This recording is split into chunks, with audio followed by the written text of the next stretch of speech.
Добрый день, уважаемые любители шахмат. С вами мастер ФИДЕ, мастер спорта Украины Пунин Андрей. И в этом видео я продемонстрирую, какие дебюты следует изучать за черных, если вы собираетесь играть на перехват. Видео будет посвящено второму ходу сицилианской защите d6 без варианта Найдорфа. С самого начала разберем, как мы будем оценивать эти дебюты. Итак, S обозначает в худшем сценарии вы получаете статичную позицию. D обозначает, что в худшем сценарии вы получаете динамичную позицию. Безусловно, намного проще переиграть своего соперника в динамичной позиции. Также мы будем исходить из того, что вы этот дебют собираетесь применять регулярно, и соперник будет к вам готовиться. Оценка равенства обозначает то, что вы получаете фактически ничью с точки зрения статики.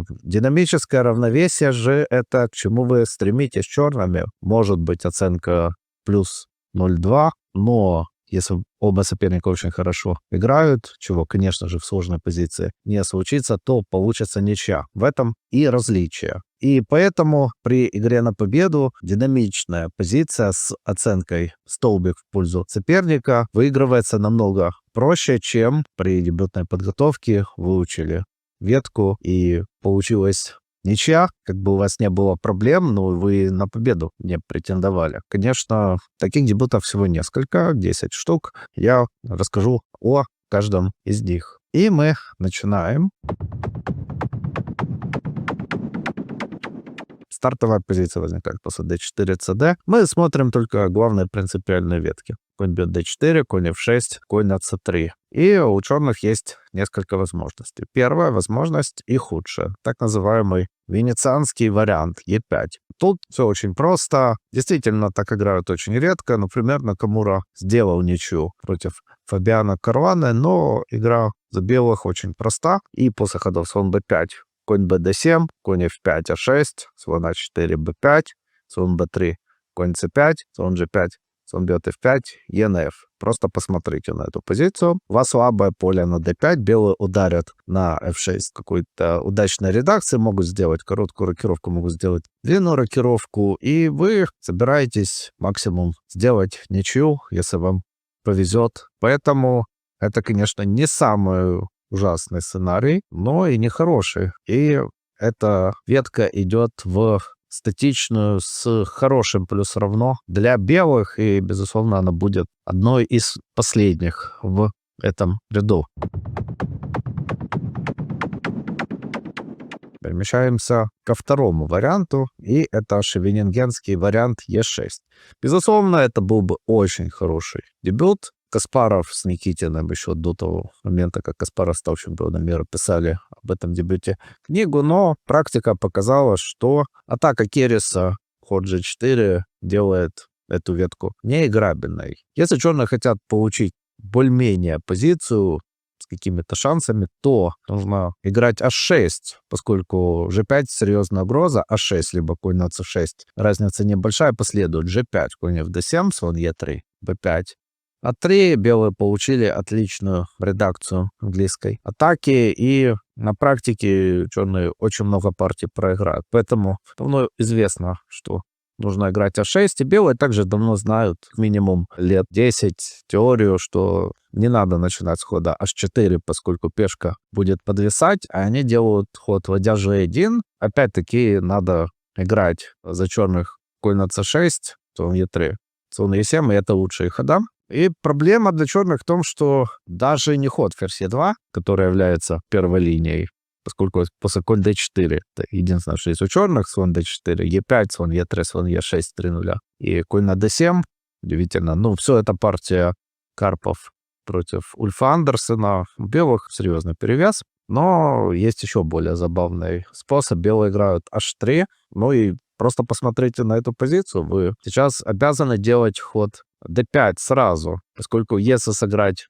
a6, h4, белые подарили нам вроде бы тэп, то d5 сейчас будет еще хуже, поскольку ослабилось поле b6.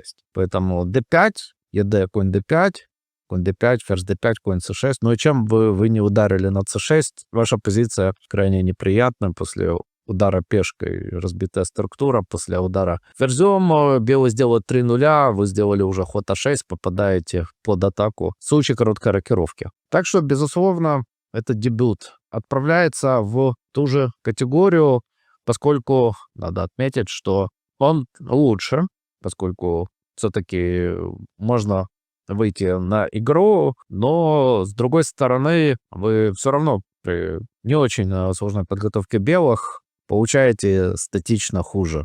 И мы движемся далее. Нужно отметить, что я изучил большое количество курсов Chessable, Bass Modern Chess, поэтому буду далее демонстрировать курсы, которые помогут вам изучить данные дебюты, если вам будет интересно. Третий дебют на очереди — это вариант дракона, так называемый дракона Найдер, возникающий после G6, слон E3. Тут на диаграмме приведен ход на6, классический дракона Найдер, но в ту же категорию разместим ход конь на C6, так играет Дубов в короткие контроли времени. Надо отметить, что конь C6, наверное, чуть точнее, поскольку если сравнивать эти два варианта, то после А6, F3, H5, ферзь d2, лучший ход за черных, конь bd7, но это ведет к тому, что позиция черных теряет гибкость после простой идеи белых слон e2, слон g7. Но 0 даже нельзя сыграть b6 ввиду конь на c6, и b5 попадает под a4. Наверное, чуть лучше все-таки конь на c6, и это данная лекция. Дубов дракон, Джабава череш. Та же проблема, игра белых очень простая, они играют f3, h5, слон c4. Слон d7, лучший ход. Ферзь d2, чтобы не было слона f6. Идеи. Черные теперь дождались, играют конь d4, слон d4, слон a6. Лучшее отступление ферзя на d3, что очень легко покажет движок. На 0 и на 0. Вы просто посмотрите на эту позицию. Белые заняли центр, гармонично расставили фигуру, вы сыграли h5, слон на a6. У вас проблема с полем d5, если вы прикрываете это поле, то проблема с пешкой на d6. Поэтому это, как по мне, самый плохой из таких второстепенных дебютов, и он идет в данную оценку. То есть просто с раздачи стоите на грани поражения, и какой смысл это играть в нормальные контроли времени, мне непонятно. Ну и, наконец-то, мы переходим к дракону. Вариант дракона возникает после ходов слон на g7, f3, 0-0, ферзь d2. Мы не будем рассматривать второстепенные возможности ни за белых, ни за черных, а сразу сосредоточимся на главной позиции после хода конь на c6. Нужно отметить, что у белых три возможности. g4, как по мне, самое не страшное, поскольку черный делает ход слон на e6, и объективно тут динамическое равновесие. Ход слон на c4 раньше был основным, и очень много было партий после слон d7 3-0, что крайне опасно для черных в современных условиях. Поэтому черные играют конь d4, слон d4, слон e6. И в отличие от раннего дракона, белые могут не играть слон на b3, а могут сыграть слон e6, fe, 3-0, ферзь a5, ладья e1, конь d7, слон g7, король g7, e5, d5. Ну и просто посмотрите на эту позицию со стороны черных. У вас пешечная слабость, и как вы собираетесь выигрывать, у вас статически хуже. Но тут хотя бы действительно у вас есть возможность сыграть некорректно слон на d7 и выбрать один из вариантов в драконе, то есть это хуже вариант, чем то, что произойдет после хода конь бьет d4, но тут у вас шансы на победу повышаются. Вот, конечно, самая большая проблема — это то, что все сейчас уже абсолютно знают, что лучший ход за белых — это 3-0. Надо играть d5. Мы не будем говорить о таких ходах, как слон d7, либо конь бьет d4. После них сразу же столбик. d5, ед, конь бьет d5, конь бьет c6, b на c и слон на d4. Анализу варианта дракона посвящен курс Михаила Марина Modern Chess Complete Дракон репертуара. Безусловно, известный курс.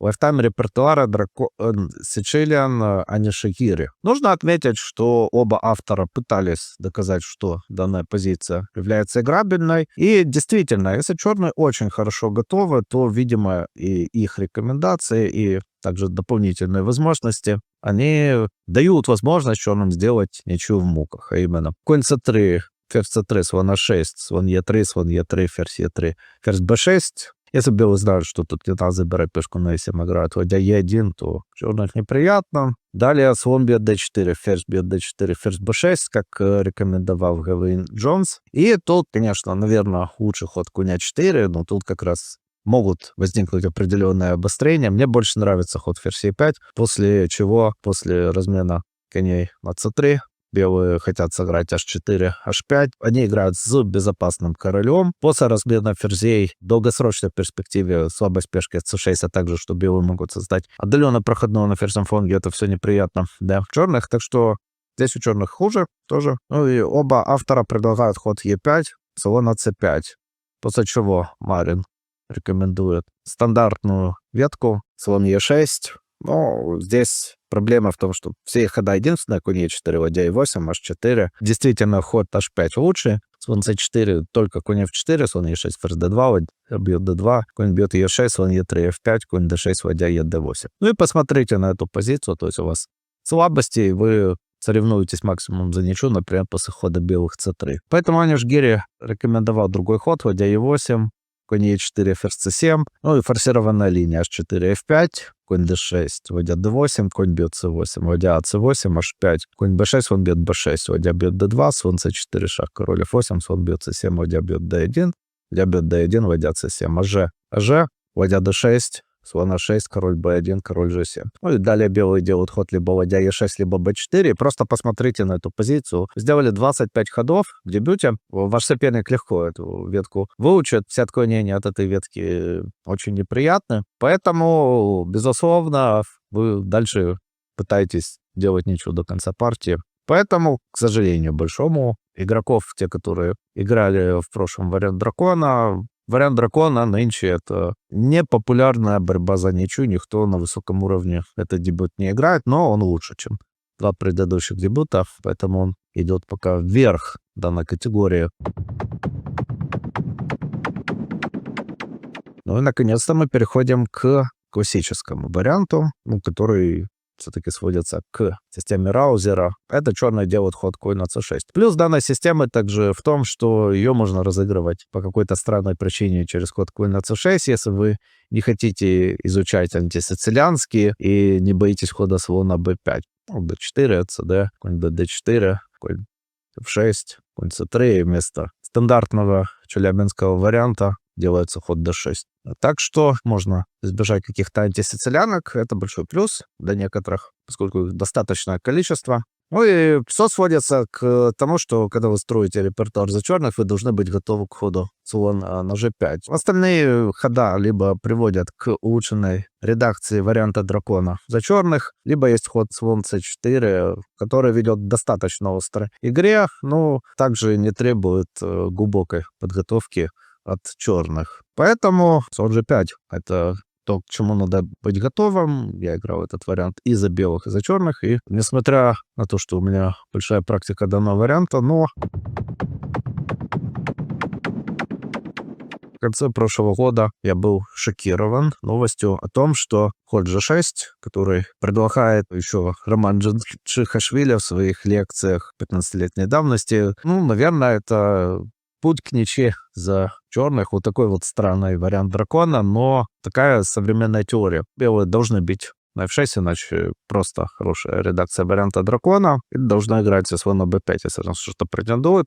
Играем слон на d7. После чего у белых есть две возможности. Конь de2 и ферзь d2. Ферзь d2 — это главный ход, но сразу надо отметить, кто. Борис Аврух, Раузер Sicilian Black Revolutional Approach, действительно революционный. На самом деле это переиздание, он на своем сайте точно такой же анализ поместил, но без видеолекции. И Аврух действительно демонстрирует, что после ферзь d2 слон g7, 3-0, 2-0, конь b3, a6, слон бьет c6, слон бьет c6, f3, у черных есть сильная идея a5.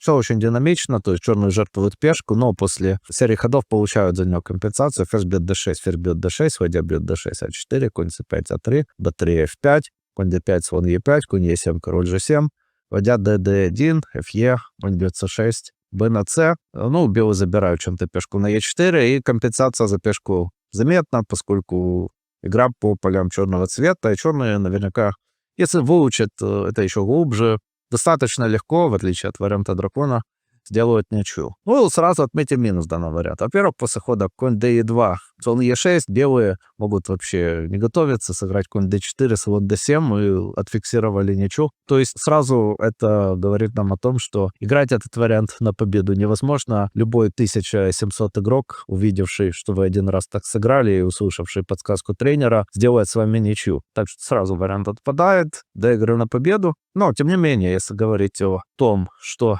рекомендую в другом курсе Chessable, Гангули, это ход конь f4, слон g7, ферзь d2. И здесь Аврук действительно приводит ход f5 как новинка, это сильнее, чем 2-0. Конь e6, fe, e, fgf, 3-0, d5, ладья h1, король f7, g4, fg, ферзь f4, ферзь f6.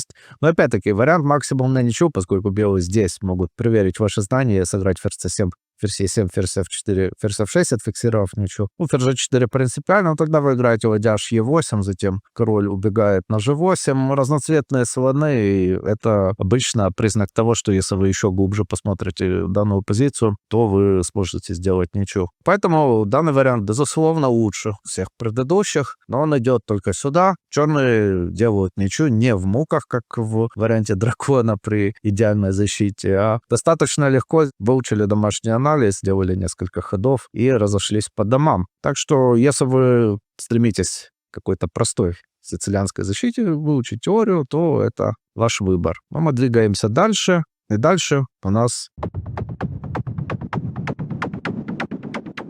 ход Леонида Штейна, слон d7 с идеей ладья c8, ферзь d2. Ну, пока ход конь бьет d4 рассматривать не будем, он, безусловно, есть, но мы объединим в одну концепцию стратегическую. Ладья c8. Ну, это рекомендуется в курсе Андреев, классиков Сешиля, Андреев и Баса. Надо отметить, что здесь и 3-0 также хорошо, но там хотя бы черные играют ферзь a5, конь d4, накидывают качество на c3, и у вас возникнет игра на взаимных курсах, но вся та же рекомендация Гаевского очень сильна. Это ход f3, после чего лучшая игра за оба цвета следующая. Конь бьет d4, ферзь бьет d4, ферзь a5, h4, e5, ферзь d2, конь h5, слон d3, конь g3, ладья h2, и тут f5 надо проводить, чтобы совсем плохо не было. И после этого следующая серия ходов: слон e3, слон e7, конь d5. Надо менять ферзей, надо играть a6, пешка под боем, конь b6, ладья d8, конь d7, важный промежуточный ход, fe, ладья d7. Ну и вот Андреев и Баса утверждают, что это равенство, но это никогда практической партии не равенство. Вот рассмотрим даже лучший сценарий. Черные разменяют коня на чернопольного слона, белый слон занимает поле d5. Белые не могут эту позицию никак проиграть. Возможно, черные не так сильно страдают, но, безусловно, вот один только этот вариант говорит нам о том, что вы не играете этот дебют на победу, поскольку тут достаточно простая подготовка, и за черных с этой ветки соскочить нигде нельзя. Поэтому, это где-то на уровне варианта дракона. Наверное, это выше, чем вариант дракона, поскольку не каждый подготовит эту ветку. Большинство людей включат движок, увидят этот вариант, что 3-0 надо играть вместо хода f3, и будут идти на позицию, где оценка выше. Так что у вас какие-то шансы могут быть лучшие, то есть, может быть, у вас будет вот этот вариант. Но если подготовиться, а это несложно сделать, то вы будете играть на ничью. Поэтому лучший ход, безусловно, e6, ферзь d2. Ну и здесь старые варианты, они плохи. Рассмотрим ход слон на e7, старый 0-0 с идеей сделать 0-0. После чего современные курсы все говорят, что белые играют h4 и получают атаку. Но, как по мне, это не самая большая проблема черных. А самая большая проблема — это то, что можно сыграть старый вариант f4, конь d4, ферзь d4, ферзь a5. И здесь, конечно, тысячи партий после хода слон на c4. Я сам так играл белыми. Ну, современный движок показывает, да почему бы не сыграть e5. de, ферзь бьет e5, ферзь e5, fe, конь d5, слон e7, конь e7, слон d3. И получается, что вся идея варианта пропадает. Вы играете худшее окончание, которое, опять-таки, любой игрок подготовит, и вы максимум здесь претендуете на ничью, не говоря про то, что ход h4 и принципиальный ход f4 ведет к проблемам. Поэтому, если выбирать из этих вариантов, то лучше уж играть вариант дракона, там хоть чуть более интересно. Поэтому лучший ход на 6, и мы делаем за белых 3 нуля. После чего у черных есть 3 возможности. Первая возможность H6. Так достаточно часто играют амбициозные игроки, но дело в том, что давно известно, что делать. Еще в книге Неги 2014 года конь c6 bc, слон f4 d5, ферзь e3. Да, тут варианты сложные после хода ферзь a5 и хода слон b4 и хода слон e7, но если белые готовы, то это плюс единица с раздачей. Если же белые по какой-то причине не готовы, безусловно, вы выходите на игру. В этом плюс данного варианта. Поэтому он отправляется в столбик, но позиция острая, и вы в такой мутной воде можете все-таки словить шансы и победить своего соперника, который выучил дебют, но не научился играть в шахматы. Других проблем у данного варианта нет, кроме как конь на c6. Наконец, следующий ход слон на e7, и я так сам играл. Это курс лекций Шринат классиков Sicilian by Grandmaster Шринат Нараянян, Lifetime репертуара Chessable. И в этом порядке ходов действительно есть плюс, что вы избегаете острые продолжения, поскольку если сделать основной ход слон на d7, у белых есть варианты f4, слон e7, конь f3, b5, e5, b4, ef, bc, ферзь c3, gf и слон h4. И вообще непонятно, что происходит. Но на самом деле это не худшее, чего вы боитесь, когда играете за черных, поскольку тут как раз мутная вода, и это намного, например, лучше позиция, чем это. Тут вообще объективно близко к динамическому равенству. В этом смысл данного хода, но в нем есть явный минус. И, конечно, все знают этот минус, поскольку и в курсе Chessable Аниша Гири, и в других курсах все уже знают, что тут именно слон f6. За счет того, что слон стал на поле e7, нельзя бить слон f6, если конь бьет c6, ферзь бьет d6, приходится бить gf. И после f4 белых очень простая идея. Слон c4, f5, поэтому приходится менять пару коней. Ну и вот этот тип позиции, где два слона у черных, слон и конь у белых. Вот, например, он может возникнуть через такой порядок ходов. Слон d7, а потом после ферзь d2, конь d4, ферзь d4, h6. Это худшая редакция. Ну, я просто показываю, что таких редакций достаточно много. Может быть, это, конечно, лучше редакция. И нужно отметить, что играть белыми достаточно просто эту позицию. У них пространственный перевес, и они хотят где-то провести подрыв f5. Но черный король себя хорошо чувствует как в центре, так и на ферзевом фланге. И, возможно, у черных чуть хуже, но такие позиции — это не прямая ничья. Хотя бы можно вспомнить классику, партию давних времен. Суетин против Ботвинника, последний тур чемпионата СССР. Как раз такой сценарий случился. Тут, конечно, белыми ни в коем случае не стоит менять ферзей. Суетин разменял ферзей и постепенно в 70 каком-то ходу в позиции с опасным королем, окончание ладья, слоны, получил мат. Так что в долгосрочной перспективе черные могут побеждать в таких позициях. Безусловно, современные шахматисты даже уровня 200, которые играют данную позицию, такие ошибки не совершат, избегают размен ферзей, готовят ход f5. Я играл в интернете и удивился. Все это уже знают абсолютно. Во всех партиях такое происходит. Так что, если говорить про оценку данного варианта, то он будет идти практически динамическое равенство. То есть черных хуже статически, но из-за того, что преимущество двух слонов, а также возможность в какой-то момент провести либо подрыв f5, либо подрыв d5, ну, либо какой-то другой динамичный ход. Белый, например, сыграет в g3, черный сыграет h5, h4, линия h скроется. Либо надавить на пешку g2. То есть какая-то динамика в этой позиции присутствует, ее не так просто играть белыми. Поэтому это идет в категорию небольшой перевес белых, но если черные очень хорошо играют, то динамическое равенство и позиция игровая. Ну и, наконец, наш фаворит. Это классический способ разыгрывания. Слон на d7. И он присутствует в следующих современных курсах. Классика Sicilian, эксперт репертуара Фаблэк, Иван Чупаринов, 2022 год. Lifetime репертуара Shankland's Classic of Sicilian, 2021 год. Ну и мой фаворит. My Classical Sicilian, топ-левел репертуара for Black, фактически начало 2025 года. Мало кто из вас, наверное, знает, но гроссмейстер Кальян Арджун — сильнейший индийский теоретик. Поэтому это моя рекомендация, я сейчас объясню почему. Ну, я уже сказал про ход f4, но когда вы играете на победу, такие мутные позиции, это нормально. Король b1. Ну, примерно то же самое, это ход f3, но есть небольшая разница. Разница состоит в том, что в таких позициях черным приходится играть вон на e7, потому что после хода a6 вон c1 появляется возможность. Вот в этом смысл.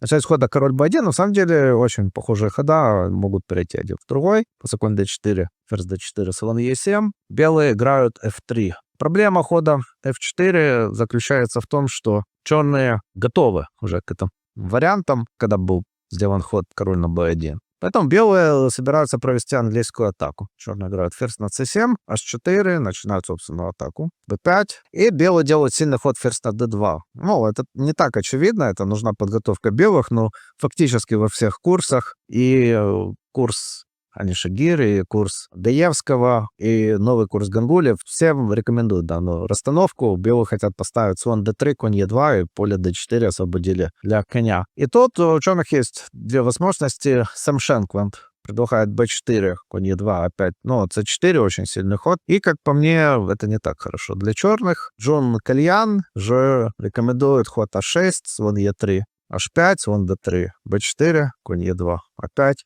Войдя c1, тут он рекомендует сделать ход-рокировку. Ну, наверное, у черных есть другие возможности, такие как войдя c8. Ну, просто посмотрите на эту позицию. Во-первых, если вы включите движок на малой глубине, движок будет показывать серьезный перевес белых. Но как он будет углубляться, все ближе приближается к оценке 0.0. И на какой-то огромной глубине, безусловно, это 0.0. Ну, позиция. Вы играете уже, что белые сделали короткую рокировку. Вы сыграли h5, вы быстро мат не получаете. Вы хотите двинуть a4. Ну, белые даже если сыграют c4, вы, конечно, не бьете на проходе. Ну, напряжение какое-то держится, на поле b2 в какой-то долгосрочной перспективе можно напасть. Так что позиция объективно интересно, и это идет в категорию динамического равенства. Безусловно, когда вы играете данный вариант, вам надо знать дополнительные ветки, как я уже сказал. В этой позиции ход f4 изучать, также какие-то тонкости. Можно начать с хода f3 и не играть король на b1. Наверное, есть еще какие-то идеи у белых. Но дело в том, что когда вы в современных условиях хотите реально получить близкую к динамическому равенству позицию, вы должны знать теорию. Такого не бывает сейчас, что вы разыграете там какого-нибудь перца Уфимцева, и на 7-м ходу вы начнете перехватывать инициативу. Шахматы изменились. Делаем вывод. Если вы хотите ничью, то лучше всего сыграть раузер с ходом g6. Хуже сценарий — это раузер с ходом ладья c8. Вариант дракона. Другие варианты совсем плохие. Если вы хотите играть на победу, рекомендуется плохой вариант. Раузер с ходом a6, допускающий конь c6 и слон f4. Это рискованно. Раузер с ходом слон e7, допускающий типовую позицию, где у черных преимущество двух слонов, но у белых пространство, лучшая структура. Этот дисбаланс можно играть. И, наконец, лучший вариант — это классический раузер с ходом слон на d7. Мы оставляем короля в центре, и у нас возникают шансы на победу. Если белые хотят сделать ничего, они могут сделать это намного проще, чем идти в такую позицию. Например, они могут сыграть на 3-м ходу слон на b5. Но данное видео не об этом. Надеюсь, вам понравился данный разбор, и даже если вы не играли ни один из этих вариантов сицилианской защиты, вы теперь знаете, что нужно изучать и на что обращать внимание. Спасибо, что досмотрели видео до конца. Подписывайтесь, ставьте лайки. Оставляйте комментарии под видео. Также можете оформить спонсорство на канал,